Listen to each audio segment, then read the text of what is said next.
Belə, Əfran, başlayaq. 2-1 hesabı ilə uduzduq. Detallı danışacağıq. Amma mən ümumi mənzərə budur ki, gözlədiyimdən daha yaxşısını gördüm artıq. Məsələn, o maç öncəsi verilişdə demişdik və biz Fransaya qarşı müdafiə olunduq, amma biz əks hücuma çıxa bilmirik. Amma burada biz gördük ki, komandamız əks hücuma da çıxdı.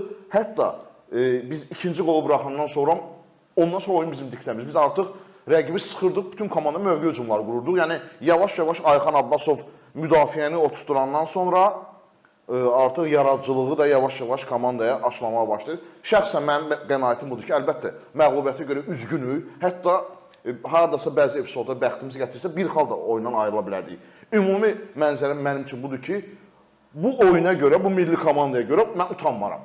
Yox. Utanmadıq, yəni həqiqətən utanmadıq. Uşaqlar sağ olsunlar, yəni meydanda can qoydular, oynadılar. Yəni Ukraynada Ukraynadır, yəni açıq danışaq. Ukraynanın futbolçuları, PSG-nin uşaq komandasında Azərbaycanlı yoxdur. PSG-nin əsas komandasında oyunçuları var. Malinovskinin səviyyəsini gördük də, yəni adam illərdir İtaliyada oynayır.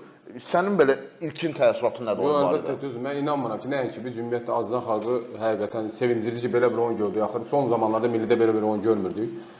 Yəni o istəyi, o əzmi gördük. Oyundan əvvəl də danışırdıq. Yanda deyirdik ki, o momentlərə çıxacaqlar, şanslar olacaq, amma şanslardan istifadə etmək lazımdır. Amma o şanslardan istifadə etməyən bir o çatışmamazlıq var. Amma şükür olsun ki, o əzmi, o istəyi, o hücuma çıxmağı yavaş-yavaş təkmilləşdiririk və inşallah inanıb getdikcə bunun üstündə işləyə-işləyə ən yaxşı formamıza gəlib çıxacaq.